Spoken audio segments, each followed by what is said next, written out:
Everyone, hope everyone is doing well. Tonight we have a new guest. I really wanted him on after I saw him on the Luca Nation podcast.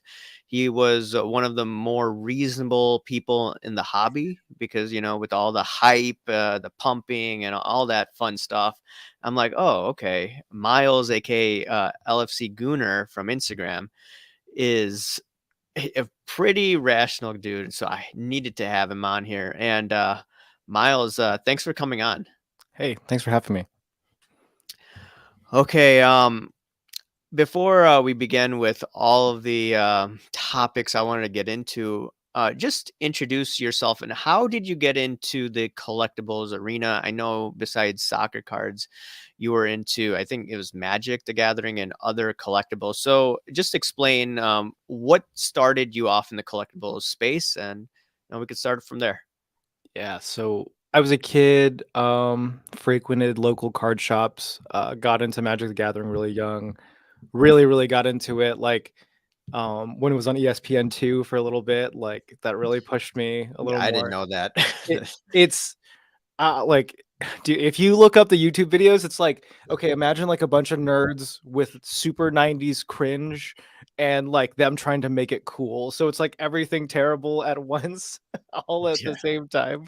But when you're like 10 and impressionable, you're like, wow, this is really cool, right? So yeah, so I definitely got more competitive when I saw that on TV.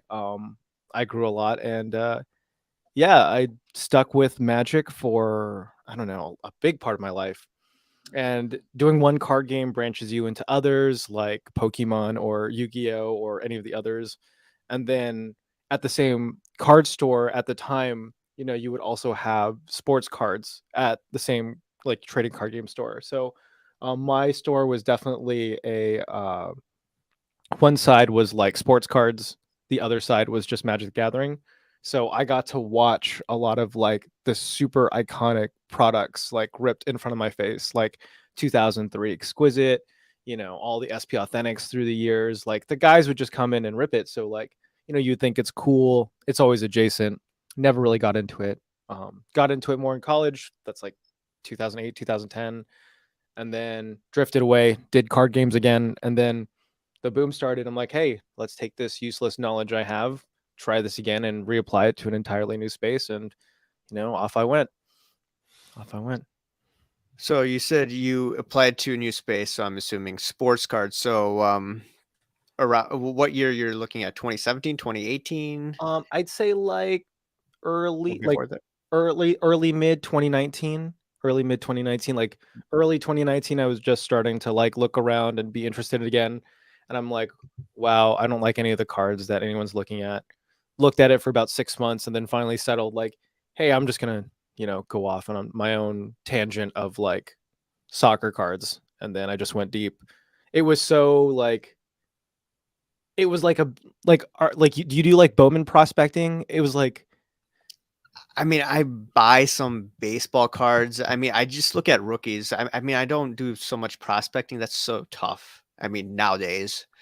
so But like before, what was super fascinating when I got into soccer was that it was super early and the US market hadn't taken hold yet, right? So you were trying to like sit there trying to figure out and anticipate what a market could potentially want when it got popular. So there were like a lot of darts thrown against the wall, a lot of like interviews I got to read, a lot of like brains I picked. It was really interesting, right? Like it was a rewarding experience and a rabbit hole it went down. And like thankfully, like, you know, like I even tell people like who are asking me about sports cards now, like I wouldn't be in the position I am now if I hadn't put in that work when I was in college learning the landscape in the first time, like if I didn't appreciate all the major sports, know what every collector wanted, understood all that, how could I take that info 10 years later and then predict what they could want when a sport they had never heard of got hot, right? It was super fascinating, super fascinating. yeah, I mean, when I first got into the sports card arena, I looked at it as a puzzle and I didn't have that much money thrown at it. I'm just thinking, like, okay, if I were to put this much amount of money into Derek Jeter rookies or this amount of money into Tom Brady, Peyton Manning, etc., like, how long will it take to appreciate? Hmm. And will they even appreciate? And I looked at other aspects. I looked at the Federal Reserve. They're going to print money like crazy, keep interest rates lower. So I thought that collectibles were a good option at that time. I know that we looked at it from different perspectives, but that's how I got into this. But getting into soccer cards, what is your favorite card that you have in your own personal collection, or just as an investment? Favorite card? Well, I have Pele's most important rookie card, a 1958 Alifa Bolliger. It's from, well, technically it's a second year card like the 52 mantle, but it was a pack issued card out of Sweden where the 1958 World Cup was. So it was his first appearance at the World Cup at age 17. It's a great little image. It's maybe like yay high, like a tobacco card. Okay. Um, it just culminated so like I like it just culminated so much like getting the card because like the process of getting it was like hunting it down in Sweden, like desperately using Google Translate to talk to a bunch of people to find it. Like it was and then I ended up just like buying it off an auction house in Sweden. And yeah, because like that's the other thing too is like when you're searching that early, right? And I want to say the total population of that Pele rookie is under 100. I tried maybe like 5 or 6 times to get it before and to get the timing of like how much it was worth to getting a copy you want at that specific time. The logistics of everything was really hard to work out. So there was a lot of heartbreak, like trying to get it or like losing the auction and all that stuff. So like there was definitely a chase in it. And yeah, it was very satisfying to finish it. What grade did it come in, or is just not graded? It's a PSA 2, and it's because the stickers in European culture are meant to be glued into albums. So Yeah. typically you'll find a lot of glue residue, which caps the technical grade of the two. Okay. Yeah. But fun Interesting. stuff. Yeah, fun stuff. I wonder what it costs right now if you're just to liquidate at this moment. You're Um, you bought really early or before the boom, so I'm just thinking. well, that one specifically I bought after the boom. Oh, after the boom. Okay. Yeah, that one I paid like a fair price for a raw copy on that. Like I paid a very Okay. fair price on it. It was just like, it was a culmination of also all the grinding I did for all the smaller cards to get up the money to get to that point. So yeah, it was a lot of work to pay off. Okay. Are soccer cards growing in terms of new collectors? Yeah, I was gonna. Yes. Yeah, definitely. Like, so the most interesting things I'm observing right now.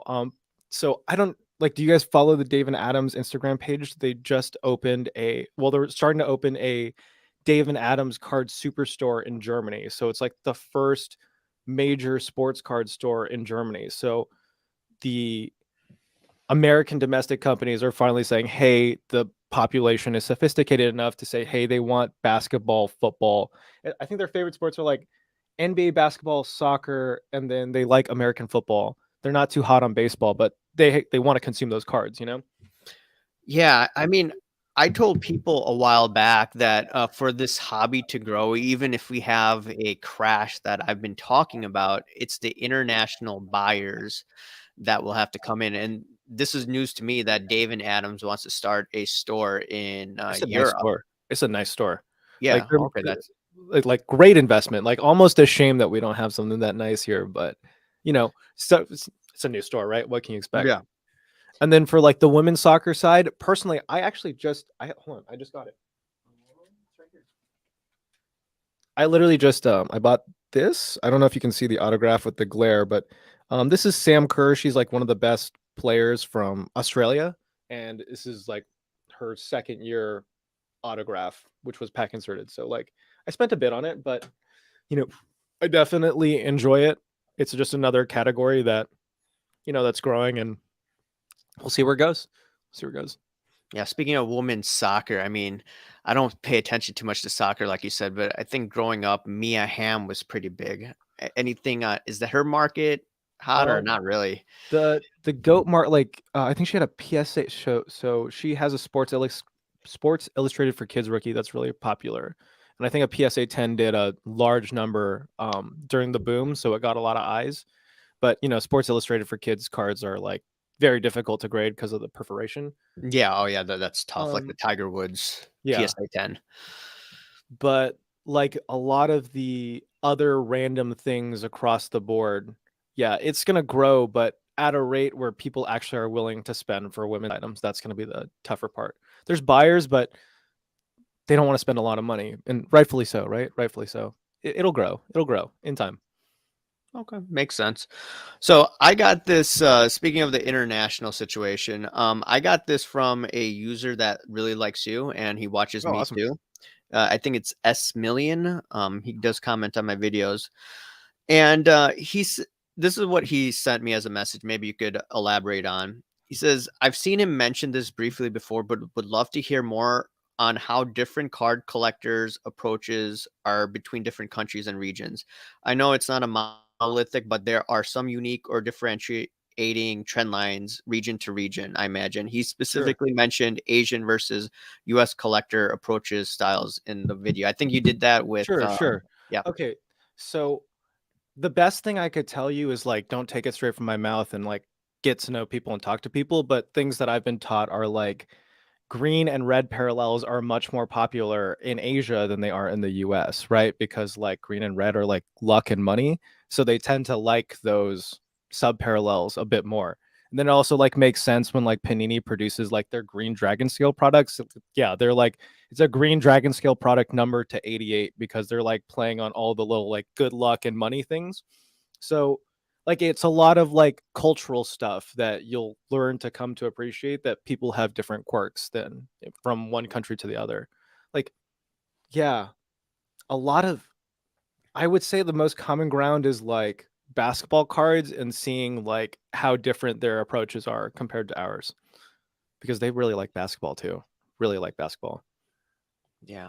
Speaking of that, you mentioned the Dave and Adam store in Europe. One way to grow the collectibles hobby. I think that Asia, specifically Southeast Asia, is a huge market. Huge market. Yeah. And obviously, affluent individuals living in that part of the world. So I'm thinking like have a Dave and Adam store open up there, or some huge collectible store. I think that Asia is just one huge market that could just help this market down the road, after crash, no crash, whatever. Because I've gotten messages from people from Shanghai say that they're huge for Yao Ming. I was just Yeah. buying Yao Ming cards Yeah. because of that. This So is that you want to talk about where the industry is going to go next, right? Like yeah, things that people should be paying attention to is that like there are other groups of people with taste for cards that are not similar to ours that would pay yeah, substantially more for your cards because they can't get them in their native country, right? Like whether you're going to like break the borders of like trying to like do the work and network with those people to get the money for it, that's another question. yeah, But yeah, as the hobby grows, like, more organic markets are going to be propped up and like super cool stuff is like coming up everywhere. Like a great example would be like that Luka Doncic that came out when he was playing for Real Madrid in Spain, right? Like that was a card that was produced that when it came out, nobody cared about what it was. And a lot of people who just like Real Madrid basketball in Spain happened to have them. And yeah, then he got super good. And then, everyone in the States wants them. And I'm sure like if you told me that he was the last European talent to come out from there, I would laugh at your face and say that's impossible because he's probably the first of like the next 100, right? So, yeah, there's a lot of fun stuff that's going to be made all over the place. So, a lot of like, again, like 99.9% of it is going to be trash, right? Because as it should be. And there's going to be a 0.1% of nice collectibles everywhere in every country, no matter like where you develop the athlete. It's going to be awesome, right? Like imagine we find some guy from like Kenya and like they made some like random ass card for him and nobody can find it. So then like he becomes an NBA MVP and people are paying tens of thousands for it. That'd be awesome, right? Awesome. yeah. And now the question would be, how many fakes are going to be flooded in the Yeah, market? right. Like, oh man, like you would not like, especially doing soccer cards and like when a player gets hot, because like so like the sticker packs are meant to be like $1 a piece, right? So they're already mass produced. So when the stickers hit like 20, 30, 40, $50 a piece, the forgers just come in and start printing tons of them. So then it becomes a problem too. But you know, new problems, new problems.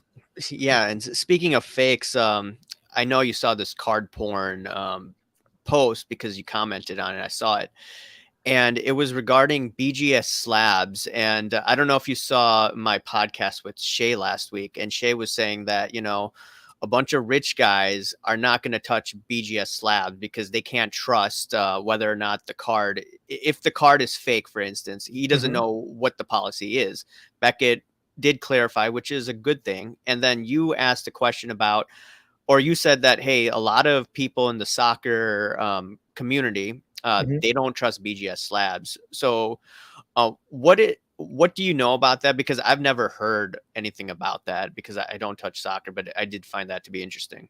So in my specific case, why the community has an issue with it is that they've literally been asking Beckett, please pay attention to our community, discuss some of these issues that have coming up. So uh, an important example that actually affected me as well. There was a 2002 Cristiano Ronaldo Panini football sticker that was made, a rookie sticker made by Panini, very official. And if you look on like a lot of websites, you'll see like two printings of it. One is like substantially darker than the other, and there's like a there's basically like a foremost Portuguese sticker expert that's known in the community, and he basically came out that saying like, I've opened tons of these boxes and I've never seen anything of this light of a printing. It's most likely a forgery, right? No communication from Beckett, all this stuff. They graded like a very large chunk of them recently. Nothing came out. We have no communication, so we have no idea. This is like one of like many examples across the board where their authenticity was questioned and they can't really back it up. But again, the community is so small, it's not worth it for them to put any like resources into like taking care of it. It's more of like, like the soccer community instead turned to companies that actually care about their communities, like SGC and PSA, who have like hired a lot of resources, hired like more intensive research departments, and like actually invested into like building out that catalog. So that's where we went. Okay, that's Yeah, yeah. interesting because this is the second time someone has said in the last few weeks to me. It was Shay, and now it's you, and you guys play the high end. So that's This interesting is to even know. this is even down to like the lower end stuff. People just don't like, for it's easy to like when you get to something more obscure, right? Like vintage soccer stickers from like the 1980s and 70s. It's much easier to identify authentic cards in like baseball, football, basketball. But if I'm talking about like a sticker out of like Brazil, right? Like I want to make sure that it's real. Or like I want to make sure that the company that I'm buying their slab, that if it's fake, they're gonna pay me back. Yeah. So like there's a mistake with like literally every company is making mistakes, but like the more you can trust that like you're gonna get your money back if shit hits the fan, especially like we literally just talked about it, right? Like especially with the number of forgeries that will come out, like, and they're not gonna stop. It's only gonna get worse from here. Oh yeah. Yeah. So you know that not PSA, eBay has their new authentication program, and with that new authentication program, they're gonna determine whether a slab is authentic or not. I got a star card, which they're technically not Mhm. supposed to authenticate. They authenticated and said that, yeah, this is a legit card. So would you feel comfortable if you were to buy a Beckett slab from the authentication program, or you'd still be with buy a PSA slab no matter what? I don't know what the CSG authentication has It's proven not to me. if Like it's a slab, it's PSA that grades it like or authenticates it. Oh, it's PSA that sends it? I mean, Yeah. again, like the nuance of like who makes the checks, right? Like the inconsistencies with like okay, like I think I have like a really like messed up perception on a lot of this because like when you submit soccer cards, one person will like do the research and believe it's real. The other person gets scared of authenticating it and will pass it off fake, right? And like John's in the chat right now, and like he's one of many people who like get super frustrated, like sending in cards over and over and over again because like you know you don't know who you're going to get, right? And it's the same thing that's going to happen in the eBay authentication scene. Am I going to go send it to a guy, send it to a guy at PSA who doesn't know soccer or like isn't going to do the legwork to make sure it's real? How can I actually trust that or know that? There's no way. There's literally no way. Yeah, They're probably just CS going to. Yeah, no, Yeah, I was just gonna say, they're probably just gonna say it's real and call it a day, right? they could. I mean, CSG does the raw cards, which you were saying earlier. But yeah, I'm just wondering that. Okay, I wonder how that process will work. PSA says it's authentic, or CSG says it's Hmm. authentic, and then the next time around, someone finds it's a fake. So I guess eBay is gonna reimburse you. I haven't heard too many stories of this happening. I mean, the authentication program just started right now, but Yeah, well, we know it's all going to be growing pains, right? Like it all just feels arbitrary to me. Like soon they're just going to be like, you have to store the card in the vault before it gets shipped out to you. It's no, coming. It's coming. yeah, it's gonna come. As more cards get authenticated that way. All right, let's go through some comments. Benji says, "Was the soccer's market growth propped by influencers or Okay. hyped?" I would definitely say booms about there were two specific booms about soccer. There was one with like the 2014 Prism base boom that sent like the Messi Prism to like $2,000 or something stupid like that. And then there's the second one when Holland exploded. So I would definitely say both events were like spurred on by influencers. The markets definitely come crashing down from that, but especially like the prices when before like the market discovered soccer are probably like 20 times the prices of what they were before. So like before there was no market, now there's a market, which makes the world of difference. World of difference. Yeah. The other thing I would add is that there are billions of people that watch soccer, and if you just get like some rich bunch of rich dudes wherever they are in the world, I mean, they could just not pump up the price. They could just bid up the prices to a crazy level. I don't know. I mean, I mean, that's the thing, right? Like with the number of what's silly, like I even see that comment. Like what's silly is that people like talk about like who cares, it's soccer. I mean yeah, the number of fans you have versus the collectibles, right?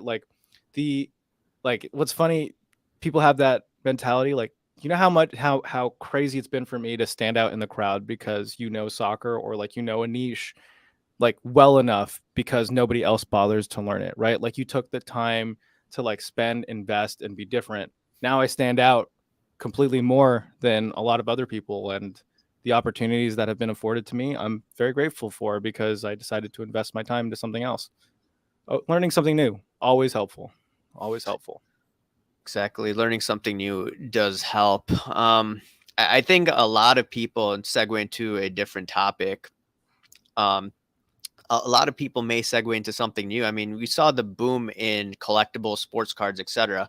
They went like crazy 2020, 2021. Anyone Mm-hmm. with an IQ of 75 could have made money in it. Now it's a little more difficult, and we've noticed the hyping, the pumping, and all that stuff. So, what are your thoughts about the market today? I mean, do you see it as good opportunities? Or what do you think about just even some influencers who, I mean, we've messaged each other. I mean, you don't need to drop some names, but that aren't probably acting in the best interest of the hobby. But I mean, like when the market started to turn, right, like literally everyone made money in yeah, during the boom, right? Like even when the boom was fading, people could still make money, and people are still probably still making money, but like people were making money even before the boom existed in cards, right? Like it was rightfully very difficult to make money in cards, but there was not like there wasn't no money in cards.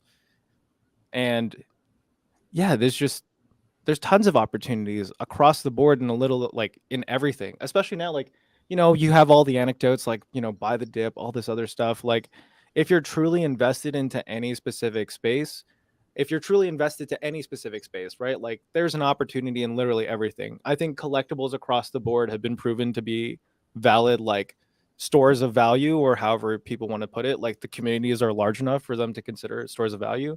Like that's the silly thing of the influencers, right? The influencers across the board, like especially the ones we have in sports cards, there's no way they know literally all the things. Like, do you know action figures, comic books, movie posters? Like, there's a million different things you can touch, right? And like as long as like someone really put in the time to learn any specific category and something new, you could get really good at something and follow something you really are passionate about. indeed. Indeed. Tons of money. Tons of money. Yeah, I mean, I just see a lot of bearishness in the hobby right now. Some people, you know, I've been accused, as you know, of being very negative.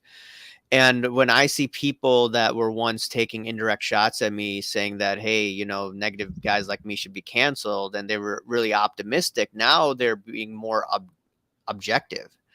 And I just view that as, you know, this is a great, it's a better opportunity. I'm not saying this is what 2018, 2019, which was fantastic to buy basically anything.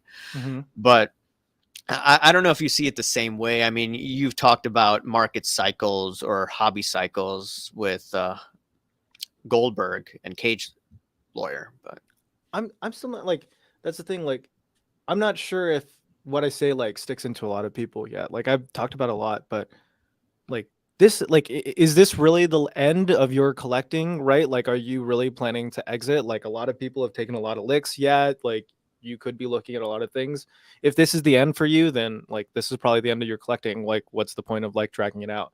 But if this is really like the beginning of something you actually want to do for the rest of your life, then this is like your starting point, right? Like, this is not the end. Like, you can continue to invest in more time and become better at this space.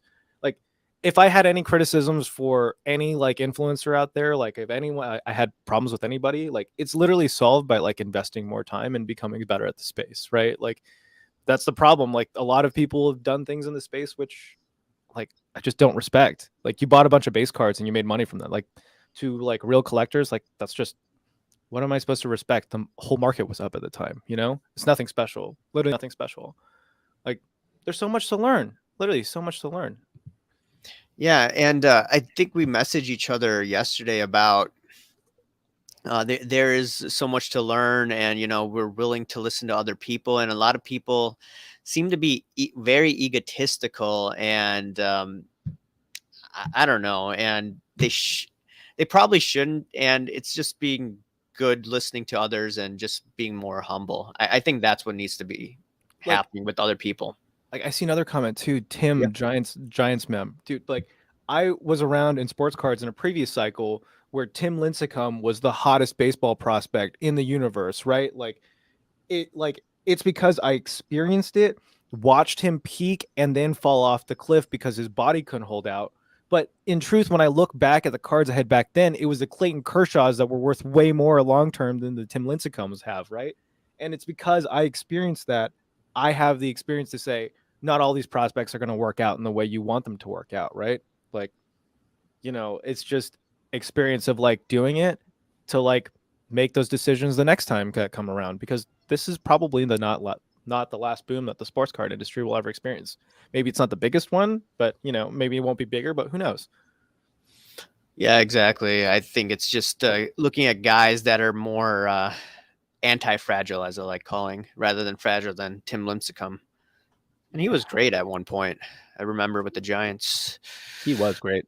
Yeah. He was great. Barry Zito too. Remember how he was hyped? Yeah, Barry Zito, like a lot of those guys, like you like we'll experience it now, right? Like we'll experience it now when you go through all the baseball guys and like how many guys will actually like be a Mike Trout. It's literally one. It's Mike Trout, right? It's literally Mike Trout. So we'll wait another generation and see another one. Yep. Oh All god, right. that's a great card. That's a great card. Which one is that? He's got a Kershaw Lincecum rookie dual auto to 5. That's a great card. Oh, damn. That's nice. That's a great All card. right. Okay. Let's look at some comments. John Vito says, who cares? It's basketball was said for 20 years. Okay. John Vito says, junk wax era was for American sports, specifically what, baseball? Okay. Dr. J says, Americans don't understand football or soccer is the most popular sport in the world. Okay.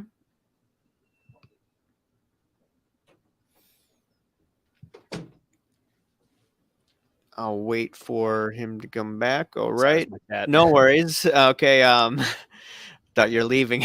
No, it was my cat. Brendan Ryan says, if you were the CVO at Fanatics, what would be the top of the list? Man, I would buy Upper Deck in a heartbeat. That's what I would want. Like, I would like work out all the contracts, get Upper Deck back. Like, if they're gonna do like, I really fear a monopoly from Fanatics. But man, if you're gonna do a monopoly, you might as well get every good brand under the same umbrella, right? Yeah, so you'd get what, MJ and Tiger Woods then, and you And could get Wayne their autograph Gretzky, rights. Wayne yeah, Gretzky, oh my god. all the hockey guys. I think you get a bunch of basketball guys. I think you even get stupid ones like Ben Simmons and some other ones. Ben But yeah, you Simmons. get Ben Simmons. I think right. That's yeah. But I think you get exquisite, you get Fleer, you get ultimate, you get SP authentic, you get all that stuff back. Like, give me like Prism, like imagine like a product release instead of like Mosaic and Prism and Optic, you get like Topps Chrome, Prism, and something else. That'd be great. That'd be great. JB Cards. I don't know if he's being sarcastic or if he's asking, is this a soccer F1 pump and dump? Are you pumping and dumping, man? I would tell like my best advice to anyone that wants to get into cards is that the cards sell themselves. The people don't sell the cards. The cards have like historical value, they have a story, they have all the things that collectors want, right? Like a lot of people get into the space and they decide reasons why they want cards and a huge community gets behind them and then they place the cards to the level of respect where they deserve. So definitely not. Definitely not. Do you think that there's the World Cup is this year Yeah. and a lot of us are going to watch? Do you think that there could be a significant dip in soccer cards after that, or you think that people will still flock to soccer? I mean, like what are the windows you're talking, right? Like if you want to talk like a curve like going up to the World Cup and dropping off, definitely, right? Definitely. If you're buying in now and you're hoping to make a lot of money, like one, I'm like uncertain how much the boom will possibly be in this economic climate, right? That's always going to bring questions to the board. But two, like of course the interest is going to drop off immediately after. But will the interest will like my real question is of like the 10,000 people that are interested in buying soccer cards up to the World Cup, how many will remain after the boom is gone? Is it 100, 500, 1,000? That's the real question to me. Yeah, I'm definitely gonna eye Pele cards. If there is a significant correction regarding the economy or after the World Cup, that's what I'm gonna eye. I'm just looking at all of the greats of all these sports, whether it's hockey, basketball, soccer, etc. But let's look at some other things. Benji Bronx says, "What happened to the great influencers positivity mantra?" I know, well, I can say he's a bit more objective than he was in the past.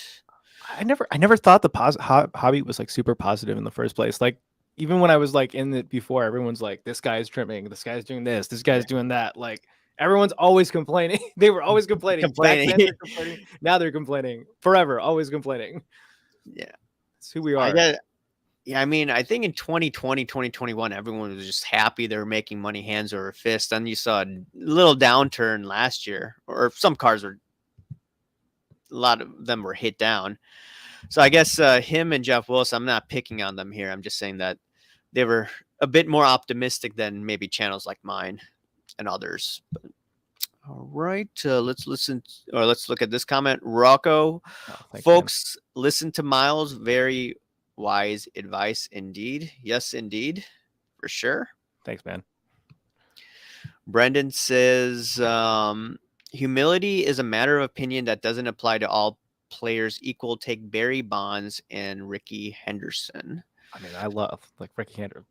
Because both players are also the other side of the spectrum is just as amazing when it works out, doesn't it? like if you could back up your shit talking, that's just as good too. Exactly. Charles, he says, "What up, fellas? No Upper Deck is too busy with Marvel cards." Okay. I know he's into, I don't know if you follow Stacking Gems on Instagram. He's pretty big in Marvel collecting. Flipping Steve, Upper Deck has the Marvel license. Yup. Only made it more like I want like these are the conversations I wish we like had within the space, right? Like how much did Upper Deck's value go up because Marvel cards boomed, right? Like how much more is that license worth to them? Like, is it worth all this other stuff? They've done really good stuff with that license. Like, where are they going to push it next? Like, did they make enough money in, like, is the boom in PMGs worth it for them to finally do a full Marvel Exquisite? Like, these are the conversations I wish I could hear, but not a lot of people talk about. But yeah, anyways, we'll get there. We'll get there. No, There. no. Rocco says there's no substitute for knowledge and experience. Indeed. Never. Brendan says Bonds hated for his arrogance. Yes, I remember that. And Yeah. Henderson, I was too young to remember him. He was beloved for his confidence. But yeah, he stole bases. I think that's a lost art in baseball these days. Too analytical. Yep. Yeah, speaking of that, I want to get into analytics. Leaf Opeachy, hello chat stream. What's going on, Leaf? Okay, so yeah, I know we messaged each other maybe a month ago or 3 weeks ago, and it was regarding analytics. And I believe that the hobby has become way too analytics, just focusing obsessively on comps. Do you see it that way too? Yeah, like I just kind of feel like why like that's the better question. Why is everyone chasing cards with so many comps? You know, like if a card is like easily tracked and all these other things, like those are cards that like are very easily purchased, and those are the ones that are like susceptible to hitting the market in mass and being driven down, right? Like everyone is like this whole thing is a comp space world. That's a bad place to be, you know? Because like when sports cards were existing before, if it was something really desired that wouldn't hit auction very often, it would always set a record. You would never need to check a price for something because the last time it hit auction was like 6 months or a year ago. And you know that the time it was hitting that time was going to be more than it was last time. But, you know, markets changed a lot. Hopefully people drift away from that. Hopefully. Yeah, I think it's here to stay. Everyone likes comp. I mean, I get it that someone has a portfolio. Someone told me of over $100,000, and that's why they want to have, subscribe to one of these platforms. I get it. I mean, if they want to sell or whatever, if they're a dealer, I get that part. But yeah, I mean, we're also talking about football, and they have what, Deep Podesta, I believe, with the Browns. Mm-hmm. Yeah. And I was telling you that um, the only thing that I think analytics is efficient in, or one of the things, is looking at a quarterback and looking at the Wonderlic score. I don't know how much you know about the Wonderlic score. Yeah. Alex Smith got a perfect score. Come on, I'm a Niners Yeah. fan. Okay. Good. Want to make sure. So, and I've just noticed a trend. I'm going to do another video on this. Like, in the last 20 years, when, in my opinion, the offenses have been more complicated, you've seen basically all the high IQ quarterbacks win. Mm-hmm. And I have to look at the average. I think it's at least 26, 27. And Deep Podesta, the guy running the Browns, I mean, they got Baker Mayfield. And also with analytics, I mean, he's not a tall quarterback. And usually a quarterback is about 6'2" at the least, 6'3" to 6'5". I mean, that's a perfect height for quarterbacks. So, I mean, they're using all these analytics, and I don't know, just sports and even sports cards. I think they're overusing analytics, and they're not using what should be used for analytics that could help them, but they're using items that aren't helping them. I don't know if you see it that way. See, I think this is definitely like me getting older, right? Because in my 20s, I was the same way, like all about analytics. Like this is the Yeah. way of the future. That's how I looked at every player. And then at the same time as I get older, right? Like I realize it's more of a marriage between the two where like analytics should guide you where to look. And your trained eye, like the seasoned scout, is going to see if there's a problem with his swing, if he has the height, if he has a technique problem, like, can I fix something? Both worlds should be married, right? Like analytics should guide you in your search and like help you make decisions, but nothing's gonna replace good old fashioned like research and understanding the market, just like we said like 5 times in this conversation, right? But yeah, it should definitely should be married. Yeah, I mean, like baseball, even though I'm a lefty, and when I was younger, I used to hit the ball towards right field, center field, and now they're going to get rid of the shift. And I think like analytics, one of the good things, I think Joe Madden, I think he used to be in LA. Now he's fired, the ex-manager of the Cubs and Angels. I think he frequently used the shift. I was reading about it. He used it against David Ortiz. So, they're getting rid of that. And I don't know. I'm just not a fan of all this Moneyball stuff that they're using for big market teams. It doesn't make sense. For small markets, I get it, like Tampa Bay and Oakland. I just thought of something with the card thing too, with Yeah. marrying the new and old. Like Dr. J said, comps can be easily manipulated, and that's really true. We have a lot of really bad data that hits the market, a lot of sales, a lot of returns, a lot of things that like invalidate the data, which show that the market isn't actually playing that price, right? And that's all true, and like you need to weigh the data. And at the same time, like I remember when I was trying to help a friend of mine like figure out what he wanted to buy next, he's like, what's popular, what can I figure out? And I thought about it, and the suggestion I had for him was really old school. I was like, just go pull up a bunch of old Beckett's and see what was popular back then. Like, what did collectors chase back then, and see like the fun inserts and stuff, and go from there. And it led him to a lot of success. Yeah, marry new and old, marry new and old. Let's look at some comments here. Fan favored players can be worth more than Hall of Famers. Definitely. Definitely. Like David Ortiz. I mean, he was busted or I think he was implicated in steroids, but since he was just so well loved, he got into the Hall of Fame, in my opinion. And someone like Kurt Schilling, obviously, he's very opinionated on his political views. I thought he should have been a Hall of Famer, and he's not in. So, I mean, like that's the thing, right? Like you go wherever you think there are markets, right? Like the sports cards aren't like perfectly linear, right? It's not like a specific like these are the rankings of players and then these are also their prices specifically in that order. It doesn't work like that. Like you could ask a question like, why is Reggie Bush still so valuable after being like a complete bust in the NFL? It's because he was one of the most hyped prospects coming out of USC, and he still has that huge fan base in SC.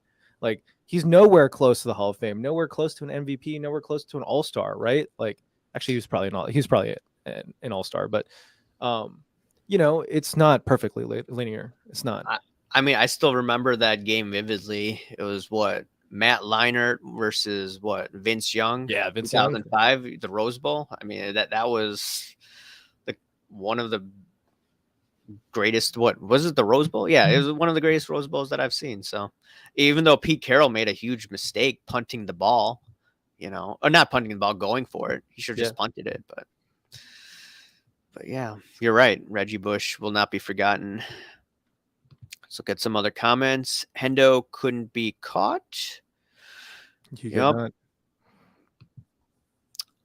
Charles says 95% people chase because they are sheep by nature. Laugh out loud. Yeah, chasing is always tough, right? Like how many people are in the chat? Like whoever's listening, like chasing is so tough because if you're chasing, you're trying to buy the card and you want it in hand and then sell it again before the hype fades. That's a dangerous game to play. That's a very dangerous game to play. And more often than not, you're going to lose. Oh, yeah. I mean, we all do that in the beginning and then we learn our lessons. Yeah. Yeah. That's important. That's the most important thing, right? Like not making that same mistake twice. Yep. Unless someone's obviously lying about what they're doing and just hyping. Yeah. Yeah. And getting kickbacks. That's another story. Greg Wolf says, why do so many people in the hobby think that Fanatics owning all the major card companies will somehow create a new booming market for cards? I think people are just ready for change. I think that's the thing. Like, I'm like a little disappointed at this point because it's clear that Panini is checked out. The value isn't there for us anymore. And the only way it's going to change is when Fanatics is like working really hard to earn our money. So hopefully it's a good change, but you never know, right? We'll know when we cross that bridge. Indeed. Does intuition or intangibles factor in? I'm not sure in regards to what. Like in cards? I mean, I'm pretty sure. Yeah, That's and what he's cards saying. like intuition and tangibles, like I'm sure like Jeter's prices are probably some of the highest in the market. And is he considered like one of the greatest players of all time? It's probably like no, he's probably worth way more than how good he is, right? Like that might be heresy to some people, but I mean, there were some auctions on Golden where who is that rookie? There was some huge oh, prospect that Justin Dominguez, the nickname, yeah, yeah, Dominguez. I think that card sold pretty much in the same line as Derek Jeter's SP it's crazy. 1993 PS. Yeah, that's insane. I don't understand a guy well established like Jeter. I know some people from New York say that no, he's overhyped. Okay, but still, he won 5 rings. He was the alpha of the team. He was beloved. I mean, but that's one of those cards that that's one of those cards that like every baseball collector will want, right? Like any like baseball collector of like a lot of ranges, everyone will Yeah, want a Jeter. yeah. Everyone wants a Jeter. Everyone wants a Jeter. Yep. And then Brendan was saying that was in reference to analytics. Does intuition or intangibles? Oh, I think they've tried to make a few like weird stats from it, but it doesn't really work out. Like I think they literally made an advanced metric called like clutch in baseball to try to like weigh the game, like the game state of like how important the run score is. And yeah, I'm not sure how effective it is, to be honest with you. All I know is that whoever was managing Tampa Bay, they did a phenomenal job with their payroll and getting all Oh these yeah. prospects. I don't know how they did it. That's just insane. I mean they've done it for years, right? I think this Yeah. is like the fourth or fifth time. Yeah. And they got Tim, Wander Franco. I also chased Jason Hayward at one point too. I chased Jason Hayward hard, dude. That's I crazy. had like 15 of his Bowman Chrome autos. Oh damn. Yeah. That's intense. I mean, I was in on Jason. That like this is like a college kid. Like that was like all in, man. so I mean, even Theo Epstein, when he was with the Cubs, he poured in a huge amount of money into Hayward, and I was shocked. I mean, Hayward is a very strong guy. I don't know how a guy like that can't hit. When he was successful with the Cardinals, he was successful with the Braves. I remember him in 2015 against the Cubs in the playoffs. Hayward was just doing well. He was a he well just thought out. it just turned out he could hit minor league pitching and he was a great glove, right? Like we were all Yeah. deceived. We were all lied to. We thought the 300 average in the minors was real, but it was fake. Yeah. It was fake. Yeah. I mean, he still did well with the Cardinals. So I was shocked. I thought it was like, oh, okay, they're pouring money into this stud. I'm like, nope, he just has an arm and a glove. He had an arm, man. Yeah, He had his an arm arm. is amazing. All right. Charles says, I chased Greg Jeffries, Kevin Moss, Chris Sabo, and I think you meant Walt Weiss in the late 1980s. Great. I was a toddler then, so Yeah. I couldn't chase anything. Charles says, I bet AIA chased Jerome Walton and Grace Mark Grace. he was a great prospect, man. I bet you prospected on Kerry Wood too. Come on, don't you lie. Yeah, yeah, That was great. exactly. I still remember Kerry Wood. Like, I don't know if you read this. I'm a Cubs fan, obviously, but he was used back-to-back games in high school, and that's why his arm Shit. got damaged. And then Riggleman overused him, and then Dusty Baker in 2003. He used to have him pitch 100, Dude, 53 pitches. Dusty Baker and destroying people's arms. Like, Yeah. the man never learns his lesson, dude. Yeah, exactly. Like Mark Pryor, exactly. Like he overused Mark Pryor. Mark Pryor's dad said that. Yeah, Dusty Baker overused Mark Pryor. Yeah. Oh my god, like Yeah, people laugh at the pitch count now and like make fun of it, but yeah, this is literally what you're trying to prevent happen, right? Like that's why so many young arms like stay in the game now rather than before. Like yeah, I hate Tommy John. It's the worst thing. Never invest in pitchers. God, it's the worst. It's the yeah. worst.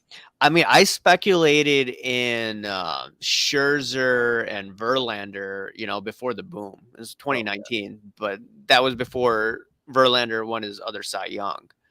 I mean, pitchers were cheap then, but yeah, Yeah, what's up with it? Why don't pitchers get the love? Maybe Nolan Ryan does to a certain extent, but Yeah, I Babe don't. Ruth. Okay, Babe Ruth. Okay, let me But backtrack. yeah, that's like it's so hard. It's so hard for the pitchers to pan out. Everyone wants batters. Everyone wants batters. Yeah, everyone wants batters. Yep, Charles says Kerry Wood was supposed to be the next Roger Clemens. Yeah, I mean he had 20 strikeouts so in that game. What is it, 1998? Yeah. Those are great cards, man. I literally I was looking at like one of the cards I would want long term is, I'm sorry as a Cubs fan, but like at the 2001 Bowman Chrome Albert Pujols, that's like a long term card. One day. One day. One day. Yeah, it was dirt cheap before the pandemic, all those cards. Yeah, people didn't care. People didn't care. And like I wonder if the generation will actually care for like, because like that card, like that's a card that was like considered like blue chip, like even more like on the level of like the Brady contenders and the others, right? At Yeah. that point in time. And then it all falls apart. I like, yeah, I think it was like I think it was like Brady contenders. Who's the basketball guy at the time? Maybe like Derrick Rose or something, fresh off his MVP. Like Yeah, yeah. things changed so much, and like the only guy that stood the test of time was literally Tom Brady. That's how little you know. Yeah, that's crazy. Never would have thought that. Mhm. Because like what's up with, Refractor I effect. mean you're in LA, so the Angels, what's up with them pouring money into all these guys when they shouldn't be? Like Pujols, they pour in a lot of money in 2011, and then Trout. Okay, Trout has been doing well. Okay, War 4.0, but they have so much money and they never succeed. I just find it interesting. Just like the Yankees, but Yankees are So, doing well this year. so I'm actually an A's fan, but I went to Oh, you're school an with. A's fan. Yeah. Okay, So, gotcha. but one, I love baseball, and like I really got sucked into the culture in Southern California because like I went like I got to see Evan Longoria at Long Beach. I got to see Steven Strasburg at San Diego State. Oh wow. I saw like Garrett Cole and Trevor Bauer at UCLA. Like the culture was so hot about all of it too, right? And I can't say like even as a rival fan, like now that I live here, I can't say enough nice things about Angels fans. Like they like after that miracle run for the World Series, their owner has dumped everything he could to like give the fans a good experience. He like slashes parking prices every year. He slashes the beer prices. He slashes food prices. He keeps dumping money because he desperately wants to make a winner, and everything just falls apart on him. Yeah. You feel so bad because like you're like, I'm supposed to be excited about your downfall, but they just keep writing the checks. The fans keep showing up, and it just never works out, man. It's so bad. It's so bad. But they keep trying, like, because like it was like CJ Wilson, like right, it was CJ Wilson, Albert Pujols, and Josh Hamilton in that same offseason, right? Like they try so hard. They try so hard, dude. They needed to get someone from Tampa Bay, overpay him, get that Literally, right? analytics department, Literally. throw all this change at them. Let's look at some comments here. We'll wrap it up in the next 10 minutes. Dr. J, invest in Nolan Ryan. Well, anyone that beats up Robin Ventura. All right. Let's look at this. Baseball definitely like that last comment from Dr. J. Definitely, baseball has the biggest fan base across all the card collecting. I would not argue with that at all. And I think like the really nice cards from every era, since the baseball collecting culture is so deep, those will always be cherished. And yeah, that's why they're always important. Like I was saying, like, what's been a really fun trend I've seen? Like the 2000s upper deck baseball cards with all the crazy patches they used to do. Yeah, that's been, I've seen a bunch of that stuff and super fun to, as people like rediscover the hobby. That's what, like, I'm super excited to see all that stuff. Super excited. Okay. Interesting. Let's see. Half the team are pitchers, dime a dozen. 2001 retrofractor, I think, man. Oh, really? Refractor Man. is a grill now. I think you're talking about the Brady. Oh, yeah. Or unless you're talking about Pujols. Pujols. Yeah, Pujols. maybe Pujols. Yeah. But both. Yeah, both. Like, I would see both retros being money. Yeah. Yeah. It's the 2000. I think it's the refractor for Brady. Look at John. The hobby's a popularity contest. To be a beloved pitcher, you need a combination of personality and skill. Today's pitchers are all cut from the same cloth, like bots on the mound. Okay. I can see that. Yeah. That's why Otani is special, because he Yeah, does something exactly. different. Yeah, It exactly. literally takes him batting. But yeah, it literally takes him batting. But yeah, it's cool. Yeah, I think I may want to get that All-Star ticket if it comes down in value or it's auction from last year, because that was just a rare thing where the guy pitches and he hits. I mean, you never see that in an All-Star game. Like As a pitcher, All-Star as a pitcher and no, a fielder. you want to know, like, you want to talk about stuff that like Eastern collectors are different. I just thought of one. Yeah. So like I've talked to a lot of people who are actively buying like Shohei Otani game use stuff that was verified to be used in his record-breaking season, Japanese collectors, because they want all the game used from that season, right? Makes perfect sense, right? Makes perfect sense. But you wouldn't know unless you asked. Yeah. And yeah, it's fun stuff. Like maybe like yeah, super interesting. Super interesting. That's interesting. I think on Golden they were selling the first game ticket that Otani was in Japan. So it's just interesting. I mean, he's a phenom forever, Yeah. right? Like Ichiro will forever have like basically. I think any Japanese legend still sells pretty well, but the greats sell really great. Yeah, exactly. Like Ichiro, I don't know if you saw this one time. He bunted and he hit a home run, and it wasn't like an inside park home run. It actually cleared the fences. Have you seen that? I think I can You imagine need it. to Google that. Yeah, yeah, Maybe yeah. I'll I'll send look it it up. to you. It was insane. But yeah, anyone that can do that is special, and I need to buy one of his cards, even though they're still pricey. Okay, let's see. Let's wrap it up in a couple of minutes. Let's see the last questions here. Charles says baseball future is dire. No youth watches it anymore. I'm more UFC potential growth, fast paced action. I want to add in that it's also an international based sport and that's growing. But your thoughts on that? I definitely think that we're at a point in our lives where a lot of the sports hierarchies is going to change dramatically, right? Like the new generation is going to change a lot. How they do the marketing, the streaming, a lot of things are going to matter a lot. So yeah, I don't think it's going to be the same as it's going to be in the past. So yeah, I agree. Change is coming. Yeah, and for UFC potential, Dana White needs to run the show for He's done that. a great job. Like I've Yeah, heard he's that doing a good job from the for sure. start. Man, it's grown so much. Yeah, yeah. All right. Baseball over the long run does better than any other sports. Yeah, we read that. Yeah, it really does. Collector Uh, base, man. Albert Pujols and Yadier Molina were pitchers this season. It's awesome. That's awesome. That's what Joe Madden used to do with the Cubs. It's awesome. Yeah. Otani is greatness unfolding before our eyes, legend in the making. It's weird that Babe Ruth was doing all that stuff about 100 years ago, during a pandemic too. So I would pay a stupid like Tops. Please listen to this podcast. Can you make an Otani autograph with a Babe Ruth cut on the bottom? I would pay a lot of money for that. Please. I think a lot of people would pay. I'm sure a lot of people would. I can't be alone, right? No, I mean that would be on golden auction selling for baby. record amounts. Oh, baby, please. Yeah.